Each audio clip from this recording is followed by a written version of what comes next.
name is Blair. I am in Zone 8B in Central Texas, specifically in the Austin urban area. And today I want to talk about fruit that you can grow here. We often talk about the vegetables that you can grow in a garden, but I don't think a lot of people focus in on the fruit specifically that you can grow in Texas. Because Texas is, and specifically Austin, we've got a little bit different region than East Texas or South Texas or North Texas as to what we can grow and what grows well here. We're kind of famous for peach trees, but then we don't really talk about too many other things. There's a lot of fruit that you can grow here. And when I say fruit, I don't mean tomatoes. I'm leaving that in the vegetable category. And I'm talking about things that if you were to walk into a grocery store, you would typically think of as fruit. So I'm going to walk through, there's a couple different categories: trees, bushes, kind of semi-bushes, perennials, annuals, kind of the whole gambit. A lot of them are actually going to be perennials, i.e. things that that live for multiple years, and actually a lot of them are going to be things that have to live for multiple years. And that's kind of the problem here in Texas. We have a climate that's too hot in the summer for a lot of things to do well, and then it's just cold enough in the winter we can't grow tropical varieties. Like, you're not going to grow bananas here. They're very likely going to freeze or not do well in the winter. I mean, maybe you could put them in a pot. I'm not going to bring those up though. I'm talking about things that can really grow here in Texas. One exception, I will talk about citrus, but everything else is stuff that you can plant outside and it's going to grow here in Texas for the most part. I mean, hey, there's always bad seasons. Certainly had some bad seasons last year for sure. But most of these trees and bushes survived those seasons. All right, so let's get started from the top. I don't have this tree. It's actually too big. I think you probably can get a dwarf variety, but the ones I've seen in Texas that have been successful of this are full-grown trees. They're 25, 30 feet tall, which is pears. I've seen successful pears in Austin. As a matter of fact, I went down to the Central Texas Food Bank, and the gardener there is growing a number of pear trees, which makes me think that it's something that can be successful here in Texas. I did notice his trees were about 10 feet tall so far, I think, and he was weighting the branches. So I would definitely look at how your pear tree grows. I think that's important. And also I've been kind of reading up on different trees over the years, and I did read up on pears, and pears do require more than one for the most part. They are self-pollinating, but I would say even if something is self-pollinating, you're going to get more fruit if you have more than one tree. So pears are one of those things that having multiple trees is going to get you more pears. Another one that I've seen growing in Texas that also requires two trees, and you'll get kind of tricked because you'll go into H-E-B or Home Depot and you'll see a tree. Maybe H-E-B, they're really cheap. They're like $25 for a fruit tree. And great, oh, fruit tree. Throw it in the car. It sticks out the roof, and you're real excited to come home. You plant it, and you never get any fruit. It's because most fruit trees actually require two fruit trees to actually produce fruit. So, for instance, I bought a plum tree this year, just impulsively at Home Depot, and then was Googling around because I thought, there's something here. And yes, it turns out you have to have two plum trees. So I ended up planting two plum trees. The reason I decided to plant plum trees is there are some Mexican plums, actually quite a few Mexican plums all over my neighborhood that they're like a small variety like this. I will say I turned them into jam. They're kind of a sour and kind of a funny flavor, not a traditional like sweet fruit. And I waited until they were fairly ripe and just came home with a t-shirt full of them one day, and turned them into jam, and then I turned it into fruit leather. The fruit leather was pretty good. I did add a fair amount of sugar to it, but the jam itself, there wasn't really anything to put it on. It was this kind of weird sour flavor, but as fruit leather, it was pretty good. But it kind of got me inspired that regardless of whether I end up getting plums, the flowers on the plum trees around our neighborhood are really gorgeous. And I thought, worst case, I'll do that. So I thought I would layer in some videos of my actual plants here. And this is the plum tree. I'm going to kind of put in each of these as I go along. As I talk about each thing, I'll show you pictures of it. This is one of my plum trees. It's really important not just to look at the main tag, but at these smaller tags. This is a Burbank plum. Again, this is a Japanese variety, and they do usually have the tags somewhere else on the tree. And this will help you make sure that you're identifying the plum tree correctly. and then finding the varieties that match with it and making sure to buy 2. This is my second plum tree. This is a methyl plum.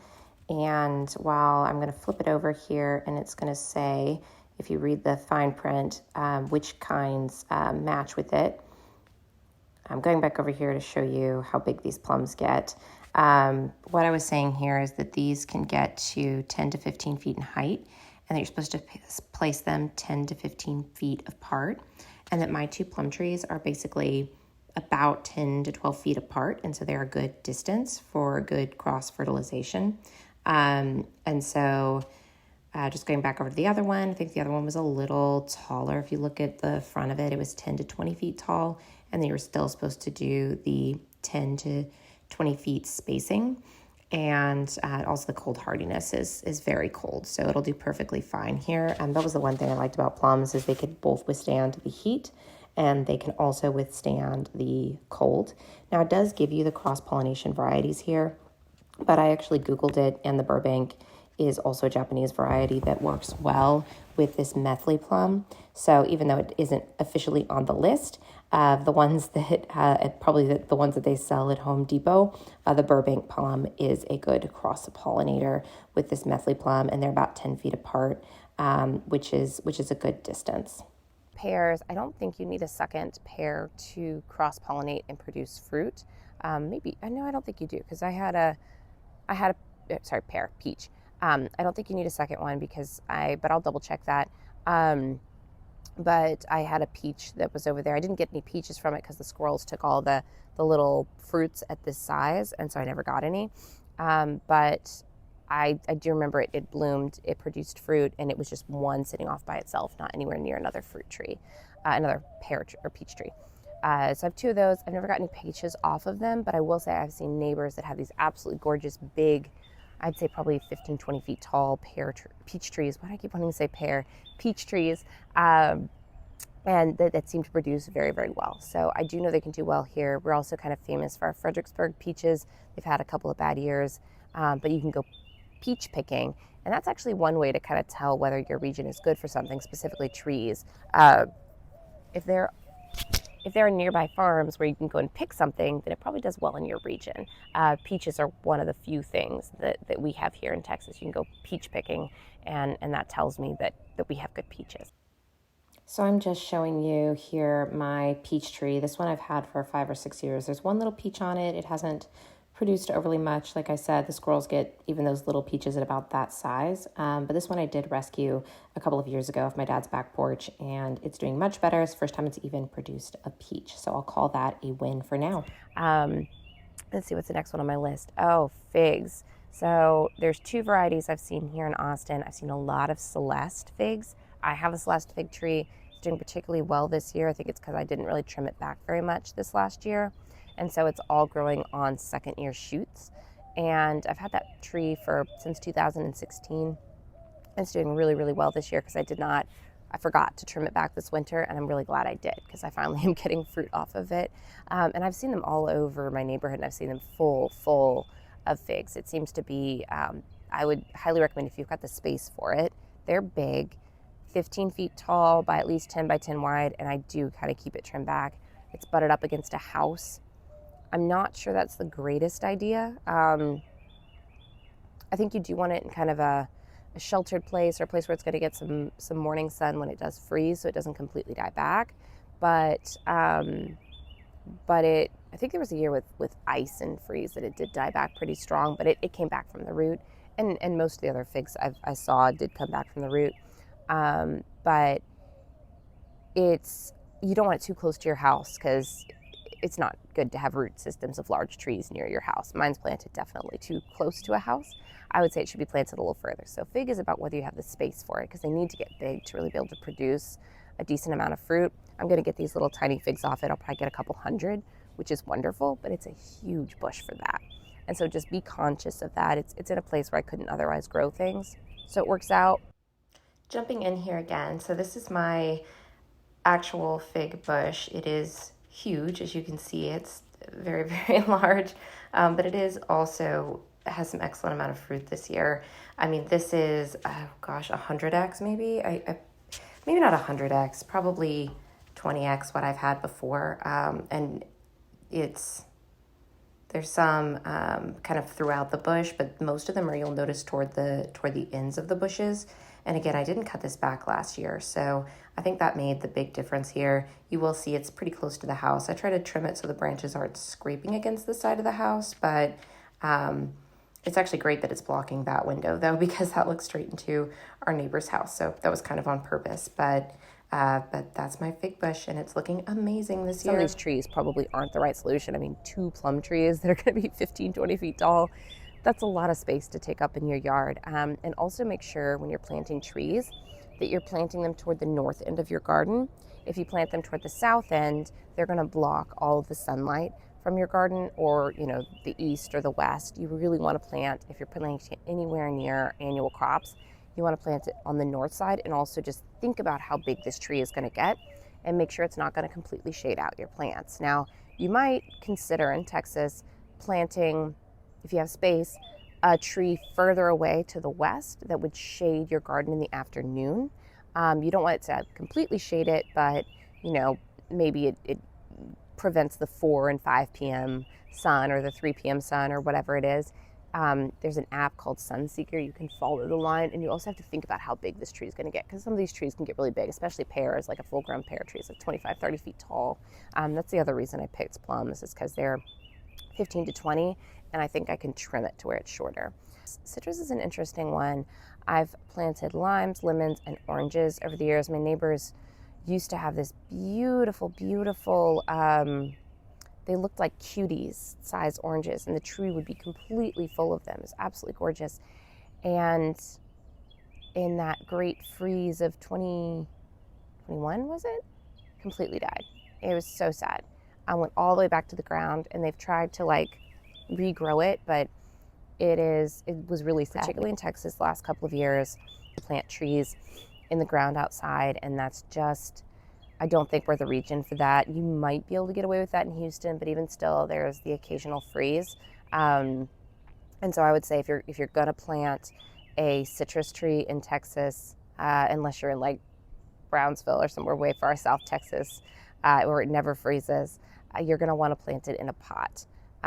There are things, it will come back. Like I've got a Myers lemon, and I know some people have Myers lemons that will come back. Myers lemon is a great one to do here. It's a really sweet lemon. It's really a beautiful plant. And now we're going to take a quick look at the Myers lemon. This is a Myers lemon. I absolutely love these lemons. I got one last year, and usually they have kind of I'm seeing a little bit of it here, but they've been getting, in this plant and the other ones I've actually had before, have gotten this this disease that I don't know what it is, but it seems to be a little tough on the plant. But look how many Myers lemons I have, and they're much healthier in here. So I'm going to keep this in the greenhouse for as long as possible. I think it's keeping it out of the rain, which is preventing kind of a fungus that usually grows on it. So anyway, I'll be watching this year. Probably have to move it out in the summer, but Myers lemon, highly recommend. Does seem to do really well here in Austin in particular. Limes, lemons, Myers lemon in particular, I really love. It's a really great lemon. I would also probably grow mandarin oranges or something like that. And I would just put them in as big of a pot as you can move. And I put it in a really lightweight pot. I've got my Myers lemon and my lime in, sorry about that bird, by the way. I don't know if you can hear it or not, but it's very, very loud. But in a plastic pot, because then I can lift it and move it inside and outside. I've been keeping my Myers lemon and my lime in my greenhouse this spring, and I think it's really done well for them. So my plan is to do that in the future, is to keep them in the greenhouse. Let's see, what else? Berry bushes. So I had a friend recently buy a blueberry bush, impulse buy from H-E-B. Let me tell you, those guys are clever.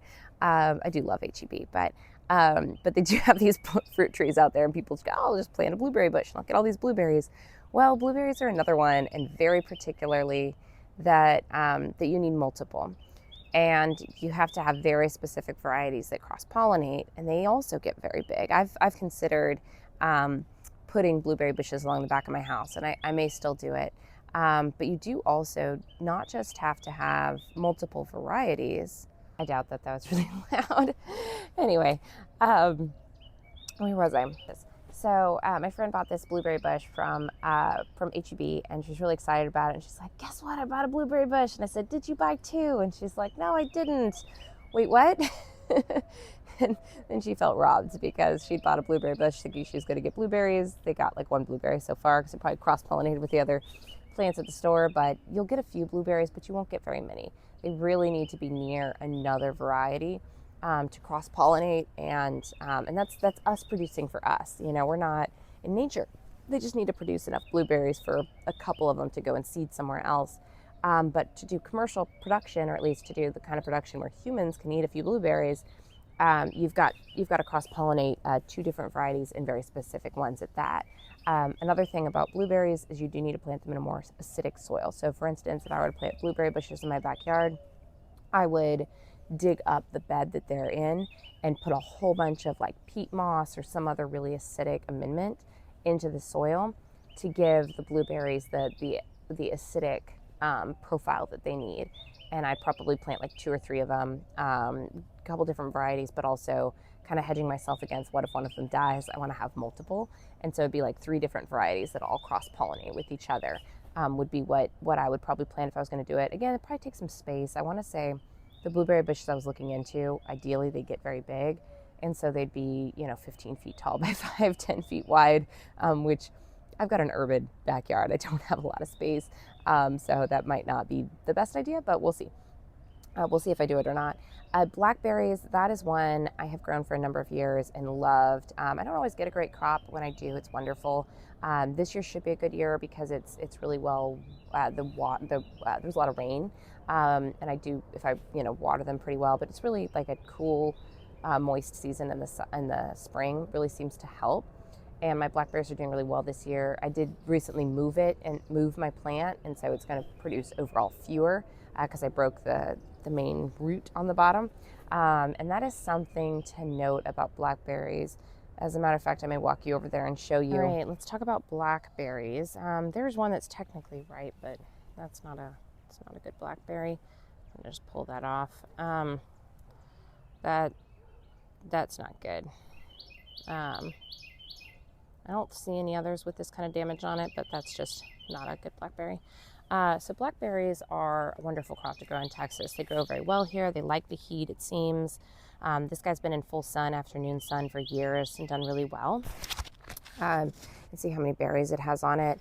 It used to be, this pot was over there. I will say, if you notice, there's branches that are growing not out of that pot, quite a few actually. So when I moved that pot this year, the whole bottom cracked off. And basically what had happened is there was a root that had gone out the bottom and was growing blackberries all over the yard, which I like blackberries. I don't mind fighting with the thorns. I mean, I do mind, but it's worth it for me. I don't mind fighting with the thorns, but this is a highly invasive plant. It was growing, and actually there's quite a few over here, actual berries, which is cool. But it was growing all through the side of my yard, and that was a little much to try to walk through. So this guy is actually almost ripe, which is kind of cool. I didn't realize we were in blackberry season. Come on, focus. This guy's almost ripe, which is kind of cool. I didn't realize we were in blackberry season.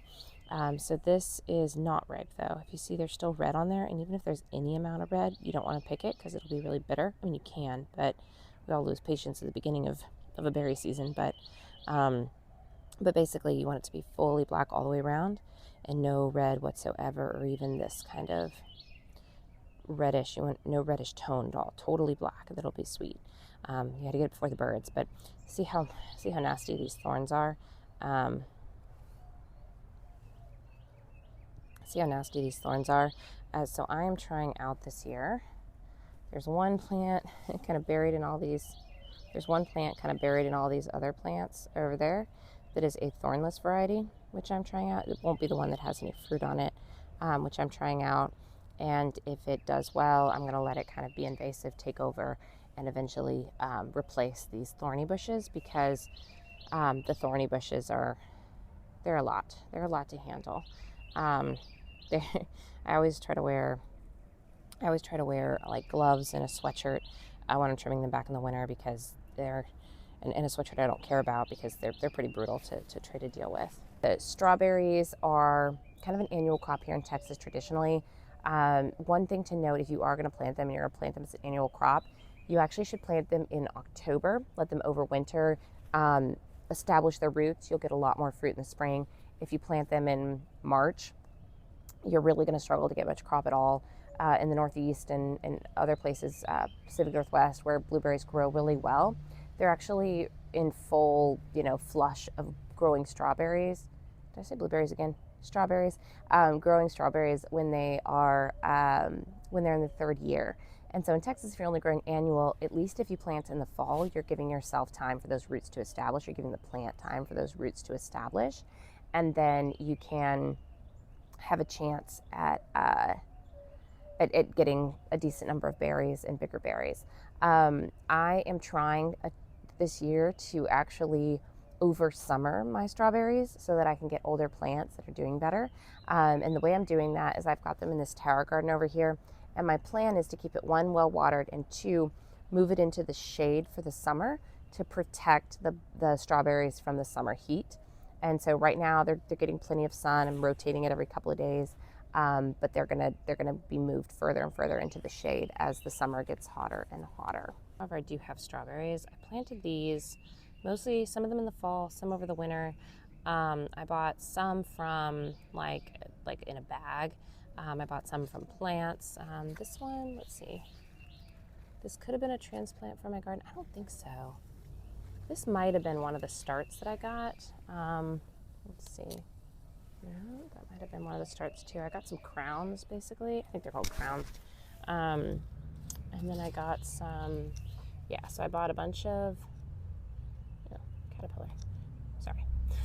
I bought some Elan F1s. I bought a bunch of them from my local nursery when they were in. And then I also bought some crowns just to try out the difference. The Elan's strawberries seem to be producing more, but then this one doesn't have a tag and it seems to be doing really well, and that may either be I had some strawberries that were in a bed that I needed to remove, and so that might be these. I don't really know which are which is we'll see. We will see. But I planted them in mostly pots this year so that I can move them to shade. I do have strawberries growing. I haven't really gotten many yet because of the squirrels. And like this one didn't fully pollinate properly, it looks like, but it'll still taste good. And this one, that looks like a pretty decent strawberry for a homegrown strawberry. So that's pretty cool. And I think if I can keep these alive over the summer, that I'm going to have a really good crop next year. I mean, look, there's lots of little fruit on here, so I'm thinking we're doing okay here. This looks like there's 2 plants in here, so strawberries will keep populating and creating these runners. I don't see any yet, but basically they'll create these runners and they'll create little plants, and you can just grab those little plants and plant them in a pot, and then let them grow their own root system. And then my plan is for this whole thing to be full of strawberries by next year as the runners come up this summer. There's a few more fruit, so I think we're doing pretty well, and hopefully it can over summer, and we'll have strawberries. Okay, let's talk about annuals. There's a couple that I'd like to bring up, and they're mostly just melons. I grow watermelon, cantaloupe, and cucamelons. I would say for all of those varieties, I try to grow the smaller things. I don't grow the big, huge watermelon. One, the plant would take over. And two, because with the smaller ones, I can grow them up a trellis, which is a safe space-saving tactic for making sure that you can actually fit these plants. They're sprawling 12, 15-foot vines. You can fit them up a trellis, and then you just kind of support the fruit as it grows up, and it's a great way to grow a crop that otherwise you probably couldn't grow in a small urban setting, or you couldn't grow very many of them. So I'll be probably growing sugar baby watermelon, and then there's these different kind of smaller cantaloupe melons. I've specifically been growing some from like Indian varieties are really good. They work well here in the Texas heat. And then there was one from, I want to say it was Johnny Seeds. It was like savory, something like that, that was really, really good last year. And I would probably grow that one again. I've also grown Hale's Best. That's what you'll find if you go get a transplant from the store. You can plant these guys from seed, and they're just an annual crop. You grow them, they go away. Their vines die out in probably August or so, and they do love the heat here. And then you plant new vines the next year. So. All right, that was a little longer video than I intended, but wanted to walk through the various kinds of fruits that I've grown here in Austin, Texas, and kind of what I've seen do well and what I've seen my neighbors be successful with. I obviously don't have pear trees. I don't have all of the things that you can grow here. You can't grow everything. Kind of have to decide what's good for you, but I'm at least trying to give you some inspiration and some thoughts on what might grow well here, as long as you fertilize it properly, take care of it, like the strawberries. Just beat it back like the blackberries, and then also make sure you have the correct cross-pollinating items like blueberries and pears and peaches, and pretty much any of the tree varieties you're going to need cross-pollination. Blackberries, you don't need it. Strawberries, you don't really need that either, but it is important for the trees and the bushes to have cross-pollination and to have more than one variety even within those to get a good crop. So just something to think about. I always want to warn people of that. You can go and impulse buy all the trees you want at HEB. Just make sure you do so a little bit thoughtfully, because you don't want to be disappointed by the fact that you have one blueberry plant, you planted it in your clay soil, and it's not only just not producing fruit, but it's really unhappy and unhealthy because it's in neutral to alkaline soil rather than acidic soil, which is what blueberries like. I know there's certain parts of Texas with lots of alkaline soil that blueberries do great, but you do have to add some, or lots of acidic soil that blueberries do great. You do have to add some acidic material or peat moss or something like that. Lots of amendments to your soil if you're going to do blueberries here. So just things to think about, and I hope that inspires you. I hope that gets you excited about things that you could plant, and just fertilize them once or twice a year, and hopefully have a crop of fruit here in Texas. We can't grow apples, not really well, but we can grow a lot of other things, and I hope you enjoy. I hope you give it a chance, and good luck, and let me know if you end up growing any of these things and they're successful. I'd really love to hear about it. Anything else, any other fruit that you've been successful with in Texas, whether it's trees or bushes or annuals, I'd love to hear about it and try it out myself. So thanks so much. Have a good one. Bye.